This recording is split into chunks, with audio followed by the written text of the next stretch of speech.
कैसे हैं आप। मैं पंकज द्विवेदी आप सभी का आपके अपने channel Infinity Academy Sundarnagar Rewa में स्वागत करता हूं। जैसा कि आपको पता है कि हम अभी ट्रिग्नोमेट्री क्लास 10th का जो भी पोर्शन है उसको डिस्कस कर रहे हैं। तो हम लोग पार्ट 3 तक डिस्कस कर चुके हैं। पार्ट 1, 2, 3 ऑलरेडी हमने डिस्कस कर दिया है और आज हम क्वेश्चन नंबर 6 टू जो भी रिमेनिंग क्वेश्चन है 11 तक आज इस पार्ट 4 के थ्रू डिस्कस करने जा रहे हैं। तो जिन भी स्टूडेंट ने अभी तक पार्ट 1, 2, 3 नहीं देखा है तो आई बटन पे क्लिक कर लें। उनको मैंने एक प्लेलिस्ट ही बना दी है तो आप सीधे प्लेलिस्ट के थ्रू सारी वीडियोस को एक साथ देख पाएंगे। और एक और मेरा निवेदन है आपसे कि अगर आपको और भी जिसे आप सैनिक स्कूल या दूसरे एग्जाम्स की तैयारी कर रहे हैं तो उनकी भी वीडियोस हमारे प्लेलिस्ट में बनी हुई है। हमने डिस्क्रिप्शन बॉक्स में उसकी सारी लिंक भी दी हुई है। तो अगर आपको उनको भी देखना है या जो बच्चे आपके यहाँ तैयारी कर रहे हैं तो आप उसके थ्रू भी जा सकते हैं। चलिए आज का वीडियो शुरू करते हैं।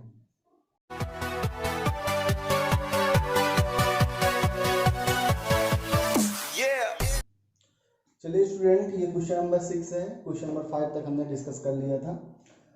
अब क्वेश्चन है आपका, if angle A and angle B are acute angles. मतलब क्या हुआ कि एक ट्रायंगल है जिसमें उसका एंगल ए और एंगल बी क्या है, न्यून कोण है। वो इस प्रकार से है कि जो cos ए है और cos बी है दोनों क्या है, बराबर है, इक्वल है। तो आपको क्या प्रूफ करना है, क्या शो करना है कि एंगल ए और एंगल बी दोनों क्या होंगे, इक्वल होंगे। ठीक है, तो इसके लिए हम लोग पहले क्या करेंगे, एक राइट एंगल ट्रायंगल ABC बनाएंगे। ठीक है ना, तो पहला एक ट्रायंगल बना लेते हैं ABC। अच्छा, एक चीज और ध्यान देना है, आपको angle A equal to angle B बनाना है तो आपको पहले क्या करना पड़ेगा, ए यहाँ पे बी यहाँ पे, या तो ए यहाँ पे बी यहाँ पे लिखना पड़ेगा। ठीक है ना, और यहाँ पे सी। क्यों ऐसा हमने किया है, इसलिए क्योंकि एक्यूट एंगल्स बता रहा है। एक्यूट एंगल क्या होता है, जिनकी वैल्यू थीटा की वैल्यू क्या होती है, थीटा की वैल्यू क्या होती है, लेस देन 90 डिग्री। ठीक है ना, तो आपको थोड़ा ये ध्यान देना है कि थीटा की वैल्यू जो हो लेस देन 90 डिग्री होनी चाहिए। इसलिए हम बी या ए को यहाँ पे नहीं पुट कर सकते हैं, यहाँ पे हम सी को रखेंगे क्योंकि सी की वैल्यू क्या है, 90 डिग्री है।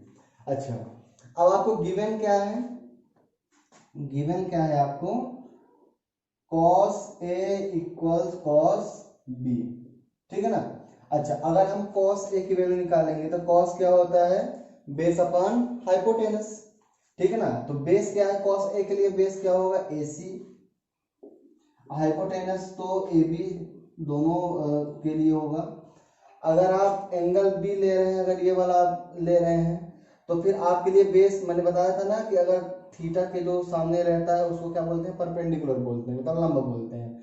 तो इसके साथ जो संलग्न भुजा है, एडजेसेंट साइड है, वो क्या है, BC है। तो BC इसके लिए बेस कहलाएगा और AB क्या होगा इसका, हाइपोटेनस। ठीक है, तो जैसा कि क्वेश्चन ने कहा है cos A equal to cos B, तो cos A की वैल्यू ये है और cos B की वैल्यू ये है। अब हम लोग क्या करेंगे, इनका क्रॉस प्रोडक्ट करेंगे, क्रॉस मल्टीप्लीकेशन।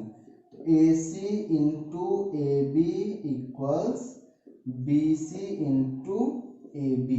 देखिए AB दोनों साइड है तो हम क्या कर लेंगे, AB को कैंसल आउट कर देंगे। तो आपके पास बचेगा क्या, AC इक्वल्स टू BC। अगर AC इक्वल्स BC है मतलब ये वाली साइड इस वाली साइड में क्या है, इक्वल है। तो हमने क्लास 9th में पढ़ा है कि बराबर भुजाओं के सम्मुख कोण बराबर होते हैं।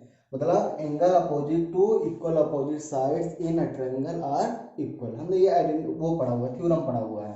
तो मैं यहाँ पे लिख देता हूँ, बराबर भुजाओं के सम्मुख कोण बराबर होते हैं हिंदी में, और इंग्लिश में होता है क्या, एंगल्स अपोजिट टू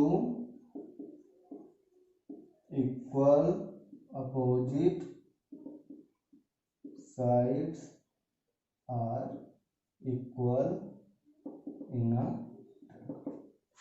ये आपका थ्योरम है, क्लास 9th में हमने इसको पढ़ा हुआ है। ठीक है ना, तो इस प्रकार से क्वेश्चन नंबर 6 आपका सॉल्व हो जाता है। अच्छा, इसको सॉल्व करने का एक और तरीका है जो थोड़ा सा लेंदी है। तो अभी मैंने आपके हिसाब से क्लास 10th में जो भी सिलेबस है, जितने मार्क्स का आता है, तो उस हिसाब से क्वेश्चन मतलब जो भी सोल्यूशन है इसका बढ़िया है। अगर आपको वो दूसरा सोल्यूशन भी चाहिए तो कमेंट बॉक्स में कमेंट कीजिएगा, तो मैं उसको किसी पार्ट बना के आपको सॉल्व करा के दे दूंगा। ठीक है, चलिए अगला क्वेश्चन डिस्कस करते हैं। चलिए स्टूडेंट क्वेश्चन नंबर 7 देखते हैं। If cot theta equal to 7/8 evaluate, मतलब क्या होता है, मान निकालना है आपको। आपके पास दो क्वेश्चन है, 1 plus sine theta 1 minus sine theta upon 1 plus cos theta into 1 minus cos theta. तो आप इसको दो तरीके से कर सकते हैं। एक वही मेथड है कि cot थीटा की वैल्यू आपको पता है ना, cot थीटा क्या है, tan का इनवर्स होता है। तो आपको पता है कि ये cot थीटा की वैल्यू है, तो आप क्या करेंगे, हाइपोटेनस की वैल्यू निकाल लीजिए, ट्रायंगल बनाइए, हाइपोटेनस निकालिए, फिर 1 प्लस साइन थीटा की जो वैल्यू है, cos थीटा की जो वैल्यू है, पुट कीजिए, सॉल्व कर दीजिए। एक तरीका ये है जो कि हम प्रीवियस क्वेश्चन में कर चुके हैं। एक तरीका और है जो कि सिंपल है। वो तरीका क्या है, इसको अगर हम डिटेक्ट करने के पैटर्न क्या है, देखिए यहाँ पे 1 प्लस साइन थीटा है, यहाँ पे 1 माइनस साइन थीटा है। तो आपने एक फार्मूला पढ़ा होगा, a plus b into a minus b equal to क्या होता है, a square minus b square. तो आप ये पैटर्न समझ रहे हो, तो a प्लस बी है ना, यहाँ पे वही चीज लिखी है, a माइनस बी है, तो ए स्क्वायर माइनस बी हो। सिमिलरली नीचे वाले में भी सेम पैटर्न है, a plus b a minus b, तो क्या हो जाएगा, a square minus b square. तो आप क्या करेंगे, 1 स्क्वायर माइनस साइन थीटा का square upon 1 square minus cos theta का होल स्क्वायर। इसको आप कैसे लिख सकते हैं, 1 स्क्वायर तो 1 ही होता है, और साइन थीटा के स्क्वायर जब करेंगे तो क्या हो जाएगा, sign square theta upon 1 minus cos theta के जब भी स्क्वायर करें तो क्या हो जाएगा, ये कॉस स्क्वायर थीटा। हमने पढ़ा था फार्मूला, क्या फार्मूला पढ़ा था कि sine square theta plus cos square theta equal to 1। Identity हमने प्रूफ करी हुई है पार्ट सेकंड पे, तो एक बार पार्ट सेकंड देख लीजिए कैसे आया था। तो 1 माइनस साइन स्क्वायर थीटा, मतलब ये किसकी वैल्यू है भाई, कॉस स्क्वायर थीटा की वैल्यू है। Cos square theta equal to क्या होता है, 1 माइनस साइन स्क्वायर थीटा। और 1 माइनस कॉस स्क्वायर थीटा किसकी वैल्यू होती है, साइन स्क्वायर थीटा की। तो साइन स्क्वायर थीटा बराबर क्या होता है, 1 माइनस कॉस स्क्वायर थीटा। ये दोनों फार्मूले क्या हुए, अप्लाई हुए हैं। तो 1 माइनस साइन स्क्वायर थीटा की जगह पे क्या पुट करेंगे हम, कॉस स्क्वायर थीटा, और 1 माइनस कॉस स्क्वायर थीटा की जगह पे क्या पुट करेंगे, साइन स्क्वायर थीटा। तो कॉस स्क्वायर थीटा अपन साइन स्क्वायर थीटा क्या होता है, या तो आप इसको एक्सपोनेंट के रूल पे चले जाइए, कॉस थीटा अपन साइन थीटा का होल स्क्वायर ऐसे लिख दीजिए। तो कॉस अपन साइन क्या होता है, साइन अपन कॉस हमने पढ़ा था tan थीटा होता है, तो कॉस अपन साइन क्या हो जाएगा, इसका रेसिप्रोकल कॉट थीटा। तो कॉट थीटा का स्क्वायर, मतलब ये क्या हो गया, कॉट स्क्वायर थीटा। अच्छा, कॉट थीटा की वैल्यू क्या पता, 7/8। तो चाहे आप यहीं पे इसको 7/8 टू द होल स्क्वायर लिख दीजिए। तो 7/7 का स्क्वायर 49 होता है, और 8 का स्क्वायर क्या होता है, 64। तो आंसर क्या हो जाएगा, 49/64। आसान है। तो मैंने ये तरीका बताया आपको। आप चाहें तो साइन की वैल्यू निकाल कर, साइन और कॉस की वैल्यू निकाल करके भी आप इसको यहाँ पे पुट कीजिए, मल्टीप्लाई कीजिए, डिवाइड कीजिए, आपका आंसर भी सिमिलर आएगा। ठीक है, चलिए सेकंड वाला जो है, तो सेकंड वाला यहाँ पे हम देख रहे हैं कि अभी मैंने इसको क्या लिखा था, कॉट स्क्वायर थीटा लिखा था। तो सेकंड क्वेश्चन भी वही है। तो यहाँ पे आपको गिवन है ऑलरेडी कॉट स्क्वायर थीटा। तो कॉट स्क्वायर थीटा को अगर हम cot theta to the whole square ऐसे लिख सकते हैं, तो 7/8 होल स्क्वायर, ये भी क्या आ जाएगा, 49/64। तो एक्चुअली में क्या है, दोनों क्वेश्चन सेम ही थे, बस इसका क्या किया गया है, पैटर्न अलग है। इस क्वेश्चन का पैटर्न अलग है, और वो क्वेश्चन क्या है, डायरेक्ट लिखा हुआ है। तो आप इस तरीके से इस प्रोसेस से जाएंगे तो आसानी से सॉल्व कर पाएंगे। ठीक है, चलिए स्टूडेंट्स नेक्स्ट क्वेश्चन को, क्वेश्चन नंबर 8 है, if 3 cot a equal to 4, आपको3 cot a की वैल्यू 4 दी हुई है। आपको क्या चेक करना है, 1 माइनस tan स्क्वायर या अपान 1 प्लस tan स्क्वायर a की जो वैल्यू है वो क्या cos square a minus sine square a के इक्वल है या नहीं है। तो फर्दर सेम प्रोसेस है, पहले आपको क्या काम करना पड़ेगा, आपको गिवन क्या है, 3 cot a इक्वल टू 4। तो cot a की वैल्यू निकाल दीजिए, क्या आ जाएगा, 4/3। आप देखिए अगर यहाँ पे अगर ट्रिग्नोमेट्रिक रेशियो tan ए बस होता तो कॉट का इन्वर्स कर देते, मतलब 3/4 tan की वैल्यू आ जाती है। लेकिन आपको कंपेयर किससे करना है, कॉस और साइन से। तो कॉस और साइन में अभी tan में क्या होता है आपका, परपेंडिकुलर अपॉन बेस होता है, लेकिन कॉस और साइन का जो फार्मूला होता है वो क्या होता है, परपेंडिकुलर अपॉन हाइपोटेनस, ठीक है ना। तो आपको हाइपोटेनस की पहले क्या करनी पड़ेगी, वैल्यू को फाइंड आउट करना पड़ेगा। तो पहले एक ट्रायंगल, राइट एंगल ट्रायंगल बनाइए। ये हम बहुत सारे क्वेश्चन में प्रोसेस कर चुके हैं ऑलरेडी। कॉट ए दिया है तो आप ए यहाँ पे रख दीजिए, बी सी, बी और सी कहीं भी रख सकते हैं, ठीक। अब देखिए ये कॉट ए की वैल्यू क्या दिया है, 4/3, ठीक। तो कॉट ए क्या होता है, बेस अपॉन परपेंडिकुलर। तो बेस की वैल्यू क्या दिया है, 4 दिया है, परपेंडिकुलर वैल्यू क्या दिया है, 3 दिया है। आप क्या करेंगे, पाइथागोरस थ्योरम लगाइए, बाई पाइथागोरस थ्योरम। तो क्या है ये, AC square equal to AB square plus BC square. AC की वैल्यू आपको फाइंड करना है, AB की वैल्यू क्या है 4 स्क्वायर और BC वैल्यू है 3 स्क्वायर। तो 4 स्क्वायर 16 प्लस 9। तो AC की वैल्यू निकालना है तो अंडर रूट ऑफ 16 प्लस 9, इसको 16 प्लस 9 गिरेगा 25 लिख दीजिए डायरेक्ट। तो AC की वैल्यू क्या हो जाएगी भाई, 5 यूनिट, ठीक है। ये क्या आ गई आपकी 5। अब जो वैल्यू है आप उसको पुट कीजिए, आपको प्रूफ क्या करना है। तो 1 माइनस tan स्क्वायर है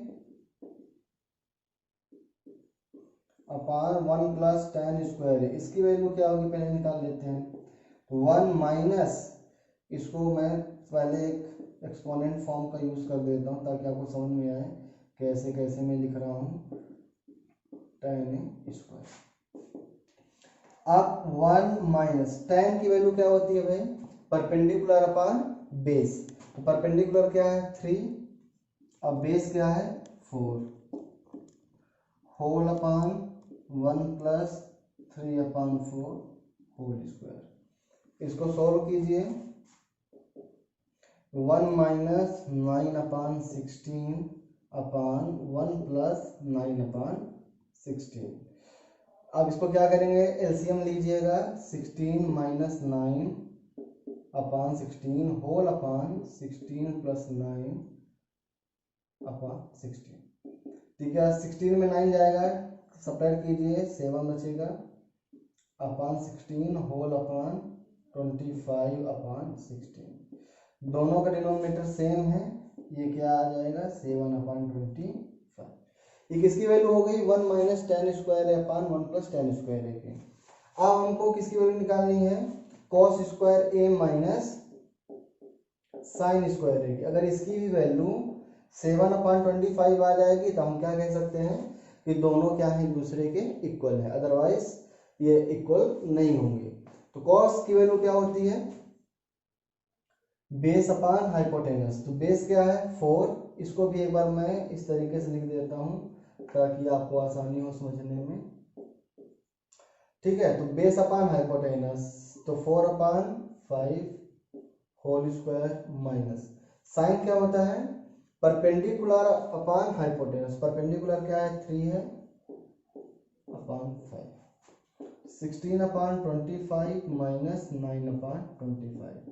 एलसीएम लेंगे 25, ये आ जाएगा 16 माइनस 9, 7/25 ये भी आ गया।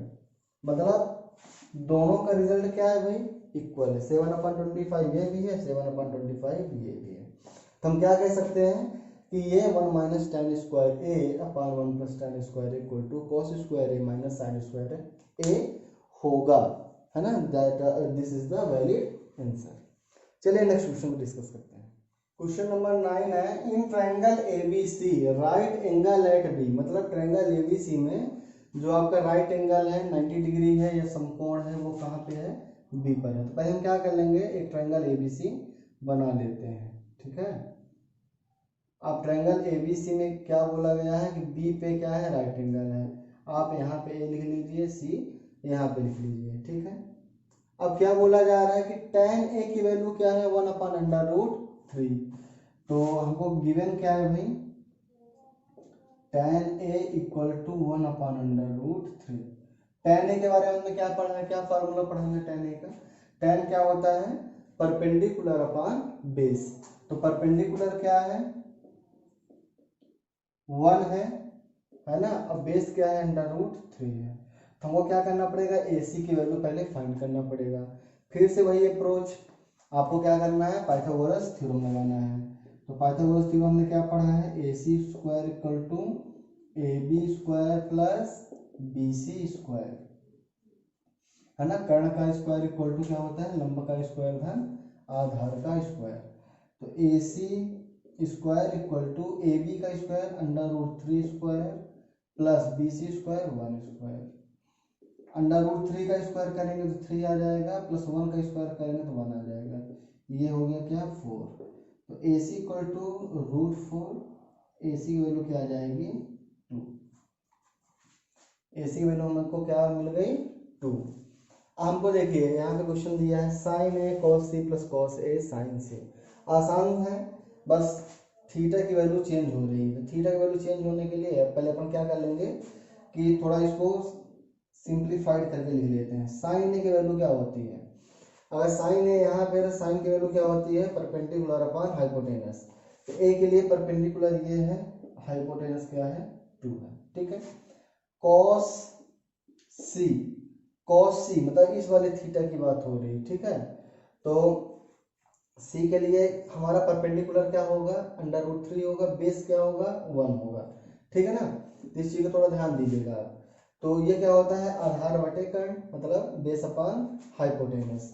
तो सी के लिए बेस क्या है, 1 है, हाइपोटेनस क्या है, 2 है, ठीक है। एक वैल्यू और बच रही है, क्या बच रही है, कॉस सी और साइन सी, ठीक है। ये हो गया, अब कॉस सी मिल गया है, साइन सी की वैल्यू निकाल लेते हैं। अब साइन सी के लिए क्या है, परपेंडिकुलर क्या कहलाएगा, √3 कहलाएगा, और हाइपोटेनस तो दोनों के लिए वही है। और क्या बच रहा है, कॉस ए बच रहा है अभी, ठीक। कॉस ए की वैल्यू क्या हो जाएगी आपकी, आधार बटे कर्ण, तो √3/2, ठीक। अब जो आपका क्वेश्चन नंबर 1 है, इसमें सीधे उठा के हमको क्या करना है, वैल्यू को पुट कर देना है। Sign A cos C plus cos A sign सी। तो साइन ए की वैल्यू हमने क्या निकाली हुई है, 1/2। कॉस सी की वैल्यू क्या है, 1/2। कॉस ए की वैल्यू क्या है, √3/2। और साइन सी की वैल्यू क्या है भाई, √3/2। मल्टीप्लाई कीजिए, 1/4 प्लस √3 इंटू √3 क्या हो जाएगा, 3/4, ठीक। एलसीएम लीजिए, 4, 1 प्लस 3, तो 4/4 इक्वल्स क्या हो जाएगा, 1 हो जाएगा। इस प्रकार से रिजल्ट आ गया। ऐसे ही सेकंड रिजल्ट अगर आपको निकालना है, तो cos A cos C minus sign A sign C. Cos सी की वैल्यू क्या निकाली हमने, कॉस ए √3/2। कॉस सी की वैल्यू क्या है, 1/2। साइन ए की वैल्यू क्या है, 1/2। और साइन सी की वैल्यू क्या है भाई, √3/2। तो मल्टीप्लाई कीजिए, तो √3/4 माइनस √3/4 कैंसल आउट हो जाएगा, क्या आ जाएगा आंसर इसका, 0। तो बहुत आसान क्वेश्चन है, आप इजीली पहले आप सबकी वैल्यूज को फाइंड आउट कर लीजिए, उसके बाद वैल्यूज को सीधे पुट कर दीजिए। जो भी प्रोडक्ट है, एडिशन है, एप्लीकेशन कीजिए और आपको आंसर मिल जाएगा, ठीक है। चलिए अगला क्वेश्चन देखते हैं। देखिए एक ट्रायंगल है PQR जो राइट एंगल है क्यू पर। जैसे क्वेश्चन बोलता जाएगा वैसे काम अपन को करते जाना है, ठीक है। कहाँ पे है, क्यू पर राइट एंगल है। ट्रायंगल का नाम क्या है भाई, PQR। तो PQR, ठीक है। अब क्या बोला जा रहा है कि PQ की वैल्यू क्या है, 5 सेंटीमीटर गिवन है आपको, ये क्या है 5 सेंटीमीटर। और जो अदर वैल्यू है PR प्लस QR, ये आपको क्या दिया है, 25 सेंटीमीटर। मतलब आपको उसने सम दिया है, QR का और PR दोनों मिला के 25 सेंटीमीटर है। आपको स्पेसिफिक ये पता नहीं है कि PR क्या है, QR क्या है, पर आपको ये पता होना चाहिए कि पी आर क्या है, हाइपोटेनस है मतलब कर्ण है, और ये क्या है, परपेंडिकुलर है, ठीक है ना। तो हमेशा पी आर की वैल्यू हमेशा क्या होगी, क्यू आर से ग्रेटर ही होगी, ज्यादा ही होगी, क्योंकि ये कर्ण है, ये लंब है और ये आधार की वैल्यू उसने दिया हुआ है। तो अगर हम पी आर को एक्स अगर कंसीडर कर लें, ठीक है, अपने से, तो क्यू आर की वैल्यू क्या हो जाएगी, 25 माइनस एक्स सेंटीमीटर। तो हमने इसको x कंसीडर कर लिया, इसको अभी फिलहाल में 25 माइनस एक्स पुट कर रहे हैं। अब हमारे पास जो अननोन वैल्यू है वो कौन सी है, x की है। तो हम क्या करेंगे, इसमें पाइथागोरस थ्योरम लगा देते हैं। कैसे, पाइथागोरस थ्योरम क्या होती है, P R square equals P Q square plus Q R square. तो पी आर की वैल्यू क्या है, x का होल स्क्वायर, पी की वैल्यू है 5 और 25 माइनस एक्स का होल स्क्वायर। ये क्या हो जाएगा, एक्स स्क्वायर इक्वल टू 5 का स्क्वायर 25, और यहाँ पे a माइनस बी का होल स्क्वायर, तो a स्क्वायर minus 2ab plus b square, ये फार्मूला लगाएंगे। X square equal to 25 plus 25 का square 625 minus 50x plus x square. अब क्या करेंगे भाई, यहाँ एक्स स्क्वायर को एक साइड ला लेते हैं, एक्स की सारी वैल्यूज को, x square plus 50x minus x square equal to 25 plus 625 क्या हो जाएगा 650, ये प्लस ये माइनस 50x इक्वल टू 650, तो x की वैल्यू क्या हो जाएगी 650 अपान में 50, ये 13, x की वैल्यू क्या आ गई 13 सेंटीमीटर। तो x इक्वल टू 13 सेंटीमीटर हो गया, तो 25 माइनस 13, तो ये क्या हो जाएगा 12 सेंटीमीटर। मतलब हमको क्या पता चल गया है कि पी आर की वैल्यू 13 सेंटीमीटर और क्यू आर की वैल्यू 12 सेंटीमीटर, और पी की वैल्यू ऑलरेडी गिवन है 5 सेंटीमीटर। अब फाइंड क्या करना है, sine P cos P tan P, मतलब ये वाला एंगल निकालना है। तो साइन पी क्या होगा भाई, परपेंडिकुलर अपॉन हाइपोटेनस, परपेंडिकुलर क्या आया 12, हाइपोटेनस क्या है 13। फिर क्या निकालना है कॉस पी, कॉस पी क्या होता है भाई, कॉस पी होता है बेस अपॉन हाइपोटेनस, बेस की वैल्यू क्या है 5, हाइपोटेनस की वैल्यू है 13, और tan p क्या होता है base sorry perpendicular upon base, तो परपेंडिकुलर आपका है 12 और बेस है क्या 5, ठीक है। तो इस प्रकार से आपको सारी वैल्यूज मिल जाएंगी, बहुत आसान क्वेश्चन था। अब लास्ट क्वेश्चन है आपका ट्रू एंड फॉल्स, उसको थोड़ा डिस्कस कर लेते हैं स्टूडेंट। ये लास्ट क्वेश्चन है 8.1 का, है ट्रू और फॉल्स, ठीक है। अब देखिए इसमें क्वेश्चन बोला गया है कि the value of tan a is always less than 1। इसका क्या मतलब हुआ कि tan a का मान क्या हमेशा 1 से कम होता है, नहीं, ये क्या है स्टेटमेंट फॉल्स है। क्यों फॉल्स है, क्योंकि हमने tan 45 पे पढ़ा हुआ है, tan 45 की वैल्यू क्या होती है 1 होती है। उसके अलावा tan 60 पे भी पढ़ा हुआ है, tan 60 वैल्यू क्या होती है √3, √3 का मान होता है 1.732 which is also greater than 1। That's why ये जो स्टेटमेंट है ये क्या है आपका फॉल्स है, ठीक है।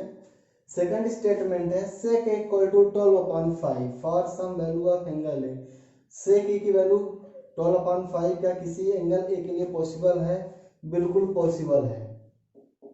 क्यों भाई, क्योंकि sec क्या होता है आपका hypotenuse upon base, hypotenuse upon base के फॉर्मेट पे लिखा हुआ है, तो आप देख रहे हैं कि हाइपोटेनस 12 है, बेस क्या है 5 है, तो ये पॉसिबल हो सकता है। बल्कि अगर 5/12 लिखा होता तो पॉसिबल नहीं होता, क्योंकि जो हाइपोटेनस की वैल्यू है वो हमेशा क्या होना चाहिए परपेंडिकुलर और बेस से ग्रेटर ही होनी चाहिए, लेकिन इस केस पे ये पॉसिबल है, मतलब ट्रू है। थर्ड है cos A is abbreviation. Abbreviation क्या बोलते हैं, उसका सूक्ष्म रूप, संक्षिप्त रूप। तो cos A क्या है, कोसेकेंट के लिए यूज होता है क्या, नहीं, ये कोसेकेंट का एब्रिविएशन क्या होता है, कोसेक होता है, ना कि कॉस होता है, ठीक है ना, इसलिए ये भी आपका क्या है, फॉल्स है। Cot A is the product of cot and A, ये भी स्टेटमेंट आपका क्या है, फॉल्स है।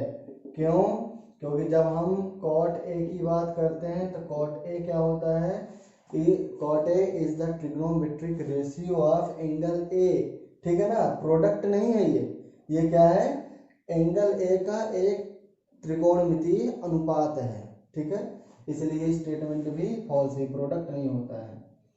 नेक्स्ट है sine theta equal to 4/3 for some angle theta, ये स्टेटमेंट भी आपका क्या है भाई, फॉल्स है। क्यों, साइन थीटा हमने क्या पढ़ा है, परपेंडिकुलर अपॉन हाइपोटेनस, तो क्या अभी पॉसिबल है कि परपेंडिकुलर की वैल्यू 4 हो और हाइपोटेनस की वैल्यू 3 हो, यहाँ पे भी मैंने यही चीज बताया, hypotenuse must be always greater than perpendicular and base, इसलिए आपका ये क्या हो जाता है, गलत हो जाता है, ठीक है।